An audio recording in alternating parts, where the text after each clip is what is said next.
I'm so excited to be back. My name is Sunil Robert, and this show is called Comeback Stories with Sunil Robert. The word comeback means a lot to me, and you'll know why pretty soon. In this episode, I wanted to just spend a few minutes on this whole notion of a word that is called transformation. The word transformer was popularized with that very famous movie Transformers, in which cars start becoming gigantic robots and so on and so forth, right? The word transformer simply means that you just change form. Trans meaning across. The root word for trans means across. When you use that word in the context of transatlantic, what it means is a plane that is going across from one ocean across the Atlantic to another nation. Transformation is exactly that you are changing your shape or form, shape-shifting literally from one form to the other. In the context of nations, societies, and so on, there is the word used, how societies have been transformed. For example, back in the day before, slavery was legit. But as societies discovered what an evil form of captivity it is, of chaining folks, people who are made in the image of God, they discovered the horror, and then soon we've transformed into a society where, at least for the most part of the civilized world, we forbid all form of slavery. Sure, sexual trafficking, all forms of physical abuse, and some kind of exploiting human beings in other forms does exist. But slavery, for example, as a society, we were able to at least call it out as evil. But today, I'm not talking about transformation at a societal level. I'm talking about transformation at an individual level. If you're a young person, you're in high school, you're in college, you're just about getting into the workforce, you better start paying to this whole attention to this whole topic of transformation. We need to transform ourselves almost on a regular, periodic basis. You know, in one of my favorite scripture passages in the Bible, St. Paul talks about this in 1 Corinthians 13, that when I was a child, I behaved like a child, but when I became an adult, I gave up my childish ways. This leads me to this whole topic of what does transformation really mean? Transformation, in my definition, is acquiring new maturity every season. Acquiring new levels of maturity, new ways of discovering things, new ways of doing things every season of your life, different seasons. So depending on where you are in your life cycle, whether you're a young student or whether you're a young executive, you're a college kid, whatever is your station in life, this word transformation should start challenging you. Why is it important? Because someone said, many people die at 20, but they are only buried 75 years later. Can that be a little shocking? Yeah, it's a bit of a hyperbole. But if you're not transforming yourself on an annual basis or a periodic basis, then you're, metaphorically speaking, you're dead. You've stagnated. You decayed. You are at a point where you're not growing anymore. Why do you think people become boring, or young people, when they refer to adults as boring, why is it that they consider young people or older people boring? Because in their worldview, these old people have stopped learning, stopped growing, stopped embracing new models of thought, and that's why they feel these people are outdated. Hold the word there. They feel these people have become obsolescent, meaning their relevance to modern society is gone, and therefore they are obsolete. If you're constantly transforming yourself, nobody can call you obsolete or obsolescent. The word transformation is very critical for your personal purpose and growth. If you're not growing, then you're decaying and dying. It might be a little harsh the way I'm phrasing it, but hey, I really feel passionate about this topic. In fact, I want to actually de-link it to another term, which is called motivation. Why does anyone wait for motivation? The word motivation comes from the same root word as emotion, which is something that we moved by. If our feelings move us, it is called an emotion of motivation. In fact, the word motivation and locomotion are linked. When something moves you, you move forward, meaning your emotion moved you, so that motivation gives you locomotion. Now, I'm not just playing around on words of motivation and locomotion. I want you to truly get this concept that if you depend on your feelings for moving forward, for personal transformation, you'll have days of high and days of low. You will not be consistent. So I want to demotivate you from just expecting that your motivation will last always. In fact, Zig Ziglar once said, motivation is a lot like bathing. You need it every day. So if you need it every day, why are you waiting for motivation? You just have to bootstrap yourself and go. Pick up your daily tasks, challenges, things to do, goals, projects, whatever is the vision that you've laid for yourself, you just have to get on with it on a day-to-day basis. So personal transformation is linked to acquiring new levels of maturity and new models of maturity every single season. So that's the baseline definition. How is it linked to growth? You see, we live in a world where everything is changing. The world of AI, for example, is upstaging everything that we've held to be true in the world of technology. Business models are changing rapidly, and companies are bracing themselves to radically reinvent their customer experiences, their focus on how their current customer management practices were to reorient for AI, which means human beings are very nervous about this takeover of these machines. What happens when these self-learning machines take over? What's our role in that? And this is precisely why I'm advocating for personal transformation. If you are able to adapt to the situations around you, then you have nothing to worry about. You are growing faster than the knowledge that is threatening to engulf us. So you have to embrace what is coming down the pike, otherwise you'll be toast. The second element I want to link to this of embracing transformation in the wake of technological shifts and all the tectonic changes that are happening around us is also linked to your toughness. You know, human beings didn't come this far as a society. We didn't evolve this far as a society only for people to just throw their arms up in despair and say, oh, we've unleashed a beast. We can't now but just be swallowed by the beast. No. I think we are here on the threshold of something exciting, but it requires tremendous amount of toughness and learning. When was the last time you did something for the first time?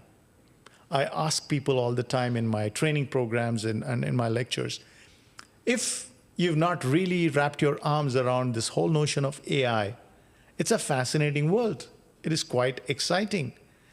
You need to step in slowly if you're anxious and gently wrap your arms around this beast called AI. So now, is it the be-all and end-all? No, I don't think so. Human beings have to eat, sleep, do the things that are fundamental human needs. So we keep doing what we are doing all the time.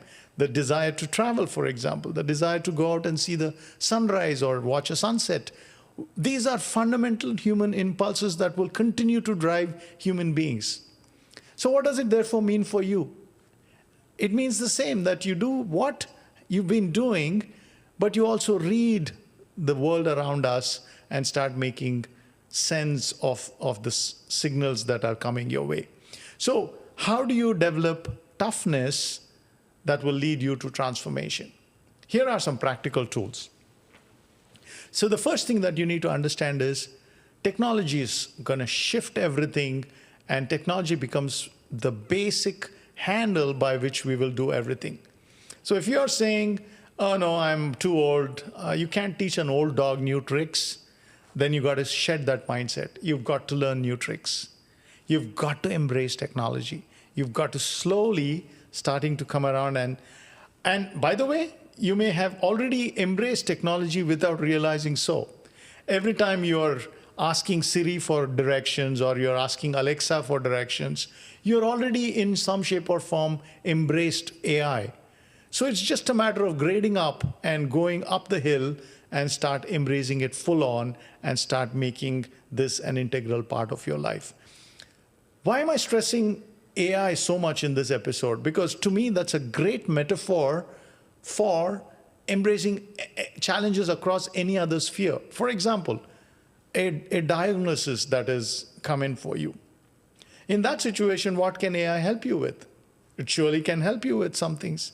You could start building your coping mechanisms in that context of a diagnosis and find all the information that you need to overcome that diagnosis. What does it mean to find strength in that situation that you are hit upon?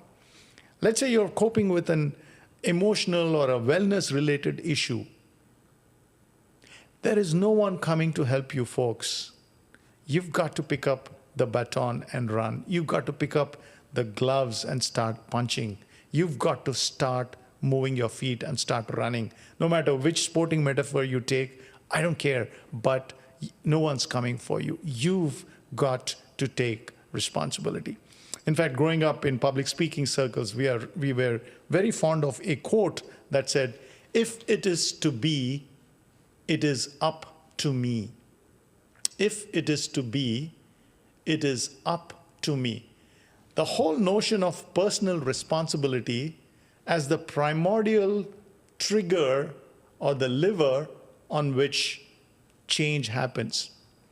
It's easy to blame others. It's easy to blame the government for not providing you opportunities. It is easy to blame politicians for screwing up things. It is easy to blame the people around you for being the hypocrites that they are.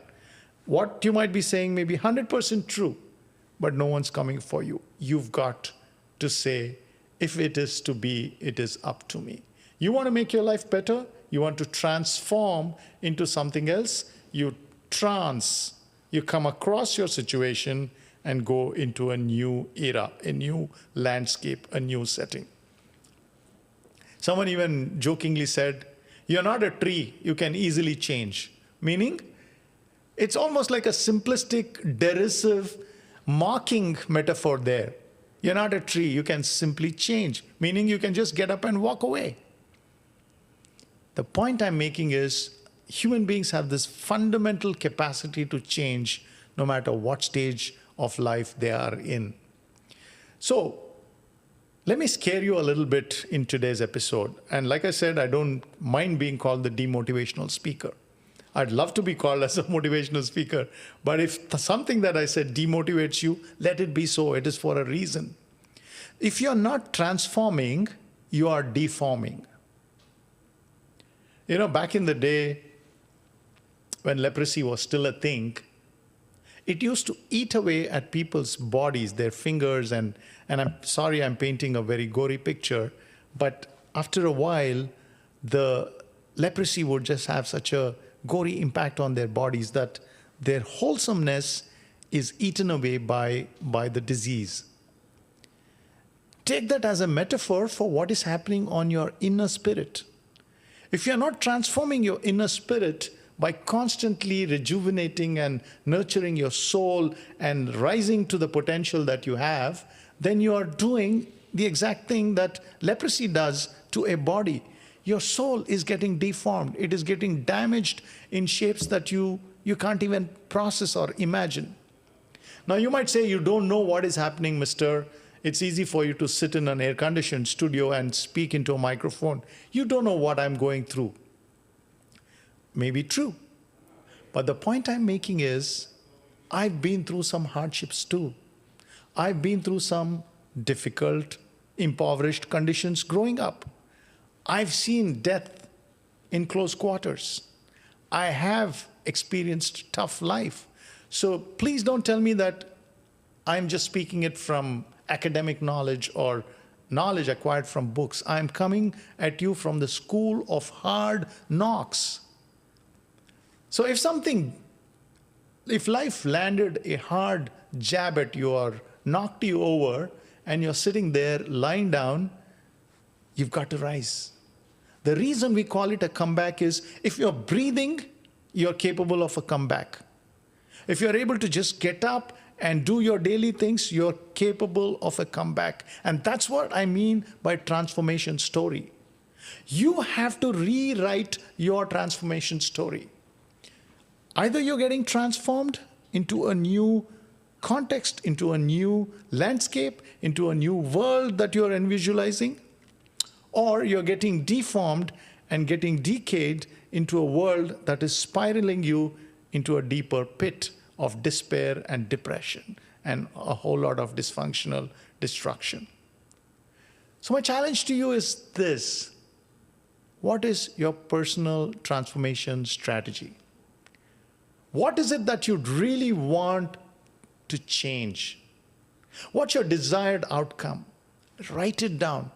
In fact, they say when you write things down, a well-defined problem is a problem half solved.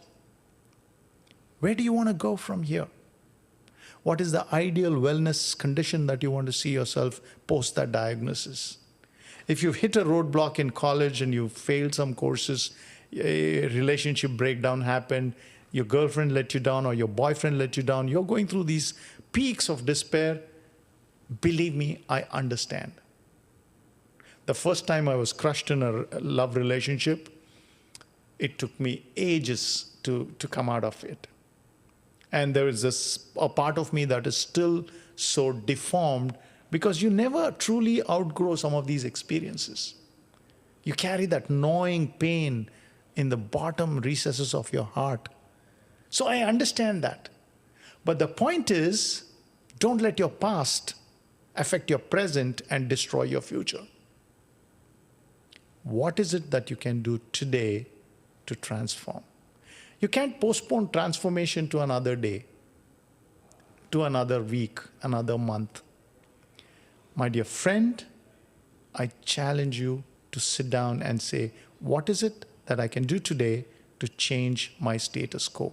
Even if it is a small step, take that small step.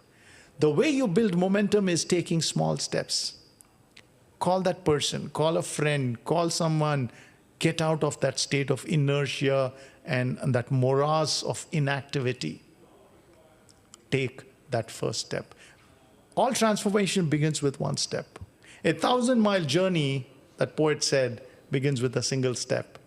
A marathon actually begins with a single step. You know, when I run a marathon, it's about, for my pace, 45 to 50,000 steps to cover 26.2 miles. I'd be incapacitated if I'm already thinking of the finish line when I'm still at mile 1.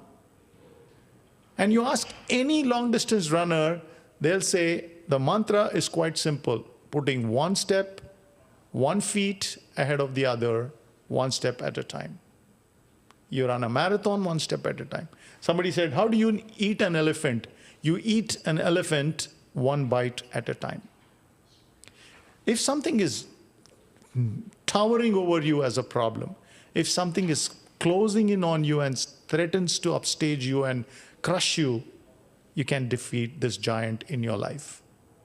Personal transformation happens one step at a time. It leads you to new levels of maturity. It'll make you mentally strong and strong at the level of your soul. Your inner spirit can take on and defeat any giant that is threatening to crush you. All you need to take is that one shot. You know the famous David and Goliath story. Many people thought David is too small and this giant is too big to beat. But David thought he's too big to miss. So when you're attacking a giant, it's easy because the giant is so easily defeatable.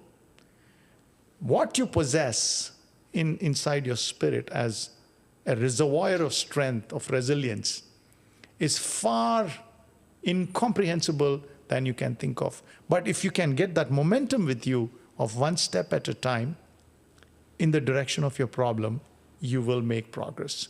So there is it, folks. Personal transformation. The definition of transformation is moving to a new landscape, a new model, a new milieu. Maturity is trying different things every single time, every single season. Mental toughness is taking on giants even when you're threatening to lose. And the way strategy of defeating giants is taking that one shot at a time, one step at a time, one choice at a time. So linking back my own story of personal success in this stage of transformation, transformation is all about doing this on a consistent basis. There were many of my classmates and friends who started this professional journey with me and immigrant journey with me. But there were many who just accomplished something and just rested there. You know, I jokingly tell them, if you're sitting on your laurels, then you're wearing the wreath on the wrong part of your anatomy. Let me repeat that so you get it. If you're sitting on your laurels, you're wearing the wreath on the wrong part of your anatomy. Wear your laurels on your crown. Remember, you've come this far. All you have to do is dig into that and what made you win the previous battle, draw from there. And if you could win then, you could win now. Somebody needs to hear this, folks. You've got it within you, the ability to overcome. We shall overcome. You can overcome too. And that's why this show is called Comeback Stories with Sunil Roberts. We want you to overcome. This show is unscripted. We want you to be unstoppable and we want you to be unbroken. Yes, we are beaten, but we'll never be broken. Beaten, never broken. So if life gave you a tough blow, you are beaten, yes, but don't let that break you. You can transform yourself by coming back. See you on the winning side.